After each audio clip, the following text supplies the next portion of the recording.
E aí, bora mergulhar num dos capítulos mais curiosos da Bíblia? Hoje a gente vai desvendar Deuteronômio 22. E olha, à primeira vista ele parece só uma coleção de leis meio aleatórias, sabe? Mas no fundo existe uma lógica incrível por trás de tudo, e é isso que a gente vai decifrar juntos. Parece até o começo de uma piada, não é verdade? O que um boi perdido, um ninho de passarinho e o tipo de roupa que se veste têm em comum? E ainda tem parapeito em casa, regras super complexas sobre casamento. O que é que conecta tudo isso? Fica essa pergunta no ar, mas eu garanto uma coisa. Até o final da nossa conversa, tudo isso vai fazer muito sentido. Para a gente organizar as ideias, vamos dividir essas leis em 4 grandes pilares. A gente começa falando de comunidade e cuidado mútuo, depois a gente passa para ordem e segurança, em seguida mergulha nas regras sobre a honra social e no final a gente amarra tudo descobrindo os princípios que conectam cada uma dessas leis. Ok, vamos lá. Começando pelo primeiro pilar. O capítulo já abre com uma ideia fundamental, a responsabilidade que cada um tem pelo outro. A ideia aqui não era uma sociedade do tipo cada um por si. Pelo contrário, a lei já estabelecia um verdadeiro dever de cuidado com as pessoas e com o que pertencia a elas. A lei era super direta. Se alguém encontrasse, sei lá, um boi, uma ovelha ou até uma peça de roupa perdida, a ordem não era só, não pega pra você. Era muito mais do que isso. Era um chamado pra agir. Era uma responsabilidade de cuidar daquele bem e se esforçar de verdade pra devolver pro dono. Pois é. Aquele ditado popular, achado não é roubado, simplesmente não existia no código de conduta do povo de Israel. O objetivo era muito maior. Era construir uma sociedade firmada na honestidade, na integridade e, principalmente, num cuidado genuíno uns com os outros. Essa era a base da comunidade que Deus estava projetando.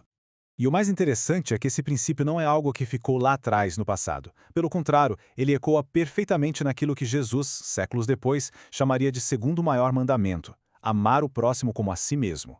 Essa ideia de zelar pelo que é do outro como se fosse nosso já estava plantada bem aqui. Isso mostra como esse valor é consistente em toda a Bíblia. Certo, vamos para o nosso segundo pilar e ver como essa ideia toda evolui. Agora a gente vai olhar para umas leis que parecem ainda mais peculiares. Mas todas elas têm a ver com manter uma ordem natural, uma identidade clara e, acima de tudo, a segurança física das pessoas.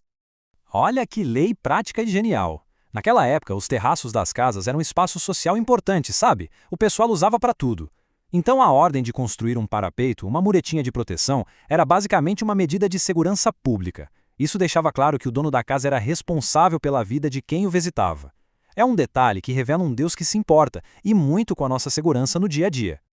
E aqui a gente tem uma lição incrível de ecologia e compaixão. A lei permitia usar os recursos da natureza, sim, mas com um limite muito claro. Era preciso preservar a fonte da vida. Soltar a mãe-pássaro era uma forma de garantir que a espécie continuasse existindo. É, basicamente, um princípio de sustentabilidade e de respeito profundo pela criação de Deus. Agora, essa lei das roupas, o que é realmente fascinante aqui é o contexto por trás dela. A questão não era moda, não era sobre mulheres poderem ou não usar calças, como se discute hoje em dia. As fontes mostram que, naquela cultura, a troca de roupas entre homens e mulheres estava muito ligada a rituais pagãos e a práticas consideradas imorais das nações vizinhas. Então, o objetivo da lei era outro, era manter a distinção que Deus estabeleceu na criação e afastar o povo de Israel dessas práticas. E essas leis sobre misturas ilustram perfeitamente esse tema da distinção. Proibir misturar sementes diferentes, não colocar um boi e um jumento, que têm forças totalmente diferentes para trabalhar juntos, ou não usar tecidos mistos. Tudo isso reforçava um princípio maior, o de manter a ordem e a pureza que Deus estabeleceu. Tanto na agricultura, no trato com os animais, quanto na vida simbólica do povo. Bom, agora a gente entra na parte talvez mais complexa e delicada do capítulo. São as leis que tratam da santidade do casamento e da pureza social. Eram temas absolutamente centrais para a estabilidade da comunidade naquela época.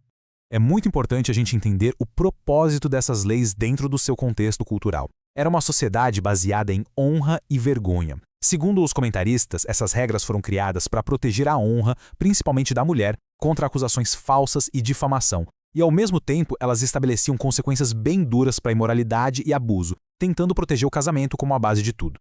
Olhando aqui para essa tabela, a gente percebe como a lei fazia distinções bem importantes. Existia uma proteção contra a calúnia. Se o marido acusasse a esposa falsamente, era ele quem era punido. A lei também diferenciava uma relação consensual de um estupro e usava o local, cidade ou campo, como um critério para avaliar se a mulher teve como pedir socorro. As punições, claro, são extremamente severas para os nossos padrões de hoje, mas elas mostram a seriedade com que a honra e a fidelidade eram tratadas. E parte dessa seriedade era refletida em multas bem pesadas.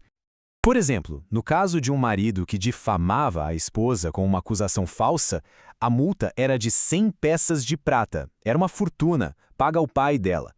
E não era só isso, o marido perdia para sempre o direito de se divorciar daquela mulher. Já no caso de um homem que abusasse de uma mulher que não era prometida em casamento, a multa era de 50 peças de prata, também pagas ao pai dela. E como uma forma de reparar a honra e garantir o sustento dela, ele era obrigado a se casar com ela e também sem nunca poder se divorciar. Ufa! Depois de passar por todas essas regras, algumas bem difíceis de digerir, vamos agora dar um passo para trás. Vamos resumir tudo e tentar enxergar os princípios maiores, atemporais, que conectam todos os pontos que a gente viu até agora. Então, voltando à pergunta inicial, o que bois, ninhos e roupas têm em comum? Eles fazem parte de um grande sistema de valores. Todas essas leis, quando a gente olha para elas juntas, apontam para a construção de uma comunidade ética, justa e com uma identidade própria. Uma sociedade onde a honestidade é a regra, onde a vida, tanto humana quanto animal, é respeitada, a segurança é uma responsabilidade de todos, a ordem da criação é honrada e as relações humanas são protegidas. Isso tudo nos deixa com uma reflexão final muito prática. A antiga lei do parapeito era sobre uma proteção física, literal. Hoje, a gente pode se perguntar, que tipos de parapeitos, que tipo de princípios, de hábitos, de limites a gente pode construir nas nossas vidas e nos nossos lares para proteger aquilo que é mais valioso? Fica aí uma boa questão para a gente pensar.